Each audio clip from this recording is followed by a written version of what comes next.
Tom Howard was good. That's the classic. He was with the Trauma School their whole time. Very clean guitar. Him and Henry together was like my generation's Hanneman and King, or Hammett and Hetfield.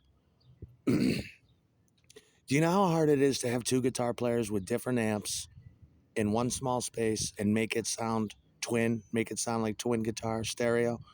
Their guitars were clean and good. They used a combination, the same thing I did in the Erotics. Sort of. Les Paul style with Henry's other style. They got a lead guitar player from China White, Henry McFerrin. I heard he passed away. I can't believe that. Uh, uh, yeah, that's crazy. But that was a smart move because that's all of us guys were forced to do metal back then. There was no other music. Nobody wanted to be in a punk rock band. Nobody. Punk rock was something you did after you got home with your metal band and you went to your room and you put on tapes. Nobody. Us in Trauma School came out at the same minute, at the same time, before the media third wave of punk rock. We were the real deal. And Tom was great. He was impeccable. Tom used a crate. I think it was transistor. No, it might have been. I think it was transistorized crate head. Henry used tubes sometimes, and the guitars were impeccable. Tom always used the same guitar. I liked Tom better when he shaved his head and he shaved his beard, and he looked like fucking a young Anton LaVey. He had black eye makeup on, and it was very intimidating. Just a little bit, a time, because Dwayne wore a lot of makeup at times. Sometimes he did, and Tom was cool. He didn't drink much, but when he did, he could be seen drinking QE2 Manhattans or wine. And he would get a little mean when he would drink, I remember. One time me and Nick got on the stage to go sing along with them, and Tom did a whirling dervish with his guitar and totally took out me and Nick on the stage. We fell to the ground, and they were good. It was good. Uh, yeah, Tom was good at. He liked he was a Renaissance man. He liked computers. He liked fencing. Uh, Very adolescent. He reminded me of very punk rock. He embraced it and he took it seriously. He's another one. I don't know where he came from. Just like Dave Ranford is like, well, who the fuck is this guy? Where did he come from? And you had Henry up there. I remember the No Goodniks too. Right after, when the ship broke up, once QE2 broke up, the show was over. There's no reason to exist. No fucking reason to exist. But their songs are genius. You take Test Tube Revolution, and that's John Lennon's Watching the Wheels or Imagine. That's C to F. That's another album I could play from front to back. I do my own solos with it though. Yep. Tom Raider was extremely the other band I was in. That he was the best band leader. Usually I lead the band, but that was one band where I let him lead it, and he took care of everything. He was the perfect band leader and manager. He didn't drink at all. He was homeopathic pills he took, shit like brain pep and asparagus root, and super nice guy. He was a genius. He was a Scientologist. He wasn't a practicing. He grew up in Scientology, so his brain was stretched. I mean, he had to grow up like that. I think he was he was Jehovah Witness, one or the other. But you know, he took off, and I miss Tom Raider very much. He wasn't that much older, but he was like a father figure. He made sure we were well fed at the gigs, totally well fed, impeccably dressed, $500 Italian shoes, boots, uh, Edwardian cut tuxedos, and just the greatest band. The band manager, and the equipment wasn't paid for. We had very, very, very Italian and German and English antiquated equipment. And yeah, it was a gamble every time we played. We had to take intense, tender love and care what we were doing as to not fuck up the equipment. Tom was great. He he was just, he understood rock and roll, you know?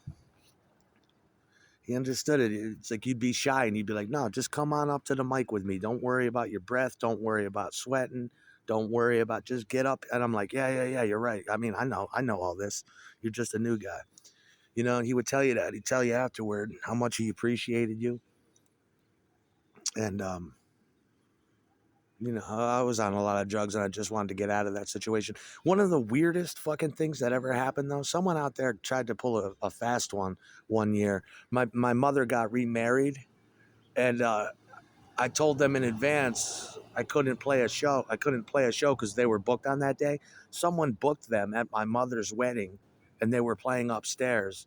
I'll never forget that. I mean, it's the kind of shit that breaks up bands. And then the paranoia and Adderall crept in, and Xanax paranoia, and then Alex was paranoid, and we were just paranoid.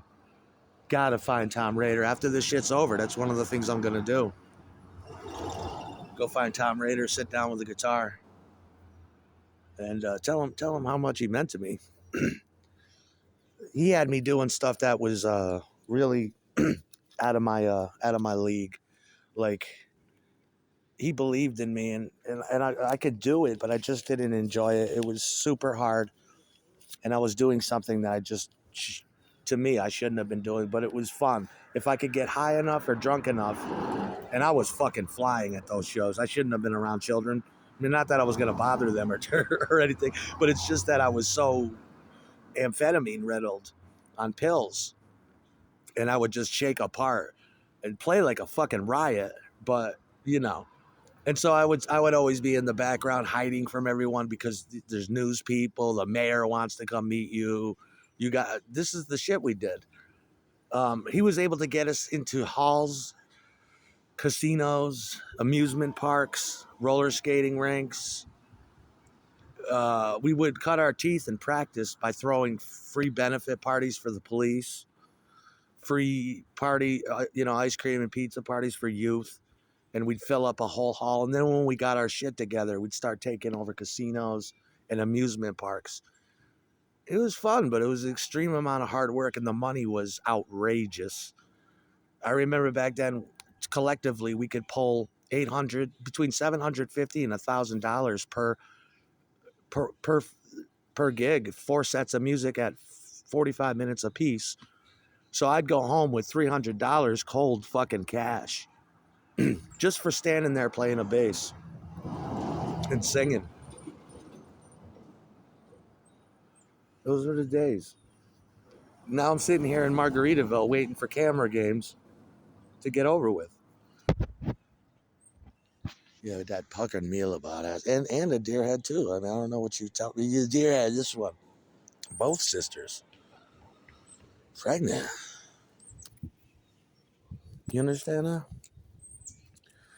Yeah, but those were the days. They're doing the rock and roll and doing your own rock and roll. That doesn't pay. You'll make fucking $50 a night. You do it for the labor of love.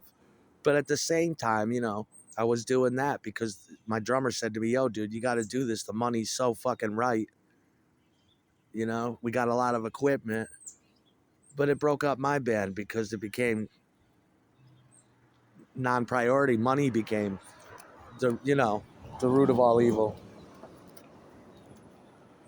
But Tom Raider was one of the most talented motherfuckers I've ever met.